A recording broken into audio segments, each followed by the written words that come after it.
Kalau kita bicara tentang project management, mungkin kita pikir kalau kita punya super team yang semuanya pinter, terus semuanya otomatis jadi berhasil.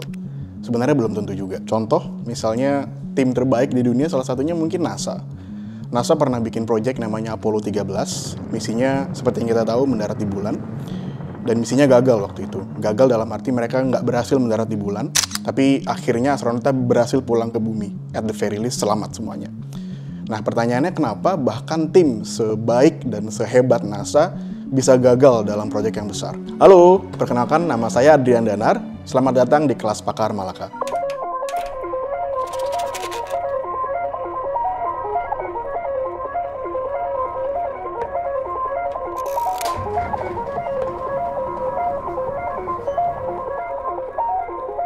Nah, ada satu buku namanya judulnya How Big Things Get Done.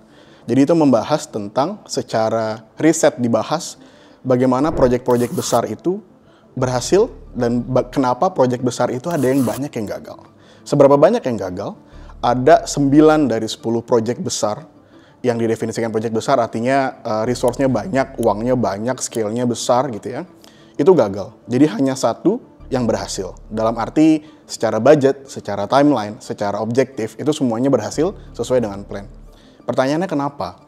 Nah, ini yang penting untuk kita coba bahas bareng-bareng. Karena project management bukan tentang project-project yang besar, tapi juga tentang kehidupan kita sehari-hari. Kayak kalau masih kuliah bikin skripsi, kalau di kantor project yang dikasih sama bos. Semuanya itu tentang project management. Bahkan hidup kita sendiri, kita mau vacation, semuanya sebenarnya tentang project management. Nah, penting untuk kita pelajarin sebenarnya apa sih yang bikin suatu project bisa berhasil. Ada 5 hal yang dibahas dalam buku. Yang pertama adalah spend more time to planning rather than directly executing, atau luangkan waktu yang banyak, dan itu nggak apa-apa ya, luangkan waktu yang banyak untuk planning dibandingkan langsung execute. Kenapa? Karena sebagian besar project itu gagal justru karena kegagalan di planning, bukan kegagalan di eksekusi. Mereka banyak melupakan hal-hal yang sifatnya resiko. Mereka terlalu ambitious untuk membuat rencana karena terlalu semangat untuk mencapai objektifnya. Mereka terlalu meremehkan beberapa hal dan langsung berasumsi bahwa itu akan baik-baik aja, jadinya nggak bisa dieksekusi dengan baik. Nah, semuanya itu terjadi di planning. Itu yang pertama. Dan ini kadang-kadang sering diledek sama orang, karena terlalu banyak planning katanya. Nggak langsung ke eksekusi. Nah, dalam project justru ini poin pertama dan utama adalah luangkan waktu yang cukup dan proper untuk planning sebelum langsung ke eksekusi. Yang kedua itu kita perlu start small, artinya mulai dengan hal yang kecil, kemudian kalau berhasil, kita segera scale. Artinya gini, kita itu dalam project management banyak hal yang nggak terduga. Kita harus mulai dari sesuatu yang kecil, jadi kalau berhasil bagus, kalau enggak ya nggak apa-apa gitu. Kalau yang kita tahu mungkin dalam skala startup misalnya, atau kalau dalam skripsi ya sering-sering aja konsul ke dosen gitu ya. Sama juga kalau kita ada project di kantor ya, sering-sering kita konfirmasi apakah itu benar apa enggak gitu. Eksekusi dalam ranah yang kecil dulu. Baru kemudian ketika berhasil, baru cepat-cepat kita scale up. Dibandingkan kita mau mulai dengan sesuatu yang langsung besar, dan itu akan berisiko semuanya bisa gagal total gitu.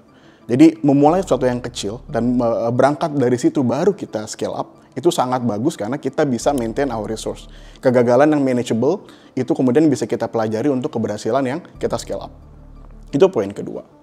Poin ketiga adalah rely on data, not intuitions. Oke, kita tahu bahwa beberapa expert rely on intuition.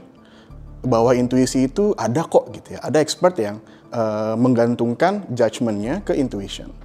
Itu oke. Tapi kebanyakan, tidak semua, tapi kebanyakan project management itu terlalu kompleks untuk bisa dijudge dari intuisi. Karena intuisi itu sendiri adalah sesuatu yang tanpa sadar bisa terfikir sama orang, dalam hal ini ahli, karena dilakukan berulang kali.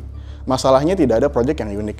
NASA pernah berhasil di Apollo 11, mereka gagal di Apollo 13. Karena tidak semua project sama walaupun misinya sama misalnya.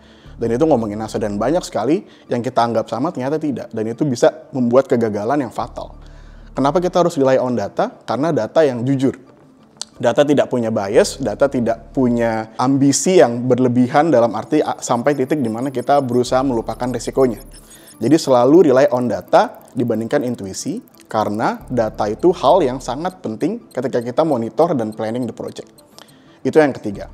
Sekarang yang keempat. Kita harus punya clear vision and design. Apa sih maksudnya gitu? Dalam project management, sebuah project itu bukan sesuatu yang berdiri sendiri.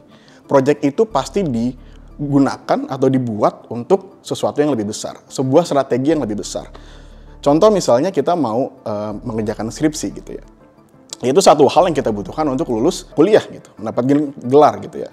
Tapi sebenarnya dia sendiri itu bagian dari semester 8 yang harus di-manage timeline-nya, kita masih punya kuliah mungkin, waktu dosennya mungkin lagi punya interest atau ketertarikan dengan riset tertentu, banyak hal yang terjadi di luar dari project itu sendiri gitu. Itu kenapa kita harus punya clear vision, karena apapun bisa terjadi, konteks bisa berbeda, strategi bisa berubah, external factor itu banyak sekali dan nggak bisa kita kontrol, tapi dengan punya clear vision, kita bisa tetap tajam untuk merencanakan, atau kalaupun gagal, kita bisa tahu mengantisipasi dan kapan kita harus mengubah objektifnya. Misalnya tadinya kita ingin sebuah project gitu ya, yang menandakan bahwa kita mau sampai ke bulan gitu, seperti NASA gitu ya. Kita mau membuat pilot kita atau astronot kita sampai ke bulan. Tapi dalam konteks Apollo 13 gitu, dia bisa berubah misinya untuk memastikan mereka kembali ke bumi gitu ya. Jadi misi itu harus clear, karena kalau tidak clear, maka kita tidak bisa untuk mengantisipasi atau bereaksi ketika ada risiko atau masalah yang besar, sehingga kita nggak bisa langsung mendefinisikan langkah-langkah yang harus kita lakukan di saat itu juga. Itu poin keempat. Poin kelima adalah pastikan kita tahu bahwa ada faktor human psychology yang sangat besar. Kita harus ingat bahwa sebagai project manager, kita tugasnya adalah managing task.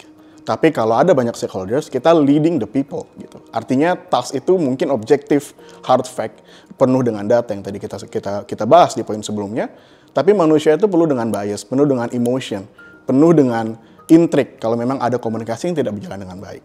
Artinya banyak hal yang bagus on paper, dieksekusi dengan tajam, dengan baik, dengan cepat. Tapi kalau kita lupa faktor human psychology, mungkin tim bisa konflik. Mungkin ada hal yang malah jadi saling sabotaging untuk saling jaga kepentingan sendiri-sendiri dan lupa objektif dari project management. Mungkin kita asumsikan bahwa orang pasti akan bantu kita, padahal ada beberapa yang mungkin malah tidak setuju diam-diam, tapi kemudian malah mensabotase projectnya misalnya. Jadi perlu diingat bahwa ada banyak faktor keberhasilan yang dipengaruhi oleh manusia. Karena dalam project management, khususnya adalah project yang besar, kita melibatkan banyak sekali orang dan banyak sekali bias yang perlu kita antisipasi dan kita komunikasikan sehingga projectnya bisa berjalan dengan baik. Itu 5 poinnya. Kita mungkin kembali ke contoh di Apollo 13. Seperti yang kita tahu, Apollo 13 itu salah satu misi yang gagal sampai ke bulan. Pertanyaannya kenapa? Misinya sebenarnya cukup jelas kalau kita bahas tentang objektif gitu ya. Dan kemudian definitely di sana timnya super, semuanya pintar gitu ya. Tapi ada satu kesalahan kecil tapi fatal, di mana ada upgrade di sebuah sistem. Kita nggak bahas rocket science di sini, tapi ada satu upgrade di sistem yang ternyata tidak kompatibel. Sebenarnya bagus gitu ya, tapi tidak kompatibel sehingga ada salah satu komponen yang meledak karena mereka tidak bekerja sama dengan baik antar sistem gitu ya.